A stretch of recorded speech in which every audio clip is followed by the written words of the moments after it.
महाराष्ट्राचे गृहमंत्री आणि मुख्यमंत्री म्हणून तुमची जबाबदारी आहे. म्हणून आम्ही तुमच्याकडे त्याच दृष्टीने बघत आहोत. आज त्या मुलीचे आई बाबा मेल्यासारखे आहेत. साहेब, आम्हाला तुमच्यावर विश्वास आणि आहे. आम्हाला तुमच्यावरती पूर्ण विश्वास आहे. म्हणून तुम्ही आत्ताच्या आत्ता सुनेत्रा वहिनींना सांगून अमित शहाजींचं बोलणं आई वडिलांसोबत करून द्या. तोपर्यंत आम्ही त्या मुलीचा अंत्यसंस्कार होऊ देणार नाही.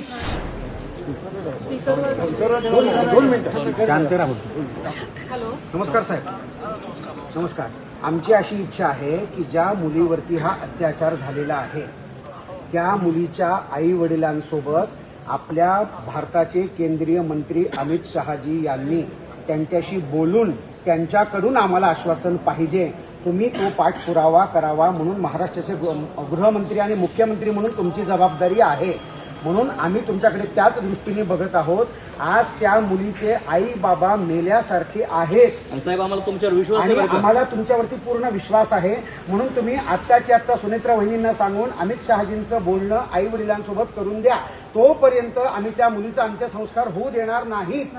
त्या माणसालाच आमच्या त्या ताब्यात माणसाला त्या माणसाला आई वडिलांसमोर आणून त्या आई वडिलांनी ठेचून काढायचे. बस. आम्हाला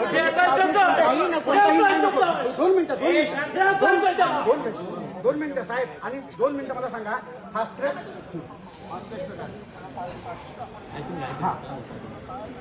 कशी काय गपचूप बसतात तुम्ही? ऐका 2 मिनिटं. मला एक सांगा फडणवीस साहेब, फास्ट ट्रॅक चेक आपली जी काय फास्ट ट्रॅकची केस आहे ती आतापर्यंत आत्ताची आत्ता 2, 4, 8 दिवसात 15 दिवसात कोणाची निकालाला लावली तुम्ही सांगा बरं. कोणाची निकालाला लावली? 2 आठवडे नाही साहेब. 2 आठवडे ते जगतील का माणसं? 2 आठवडे. शांत व्हा. फोन चालू आहे.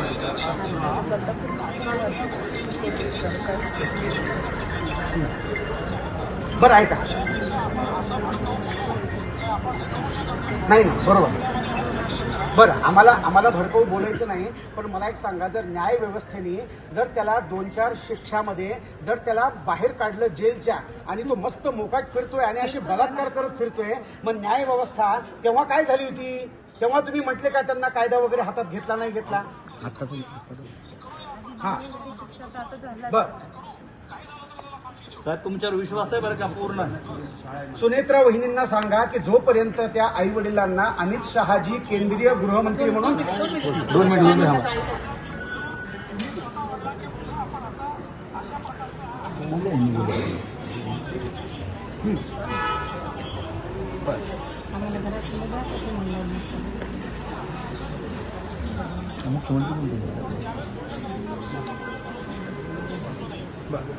ठीक आहे. तुम्ही मुख्यमंत्री म्हणून ह्याचा पाठपुरावा करावा अशी आमची विनंती आहे. फास्टॅगच्या पुढे काय असेल तेही करा साहेब.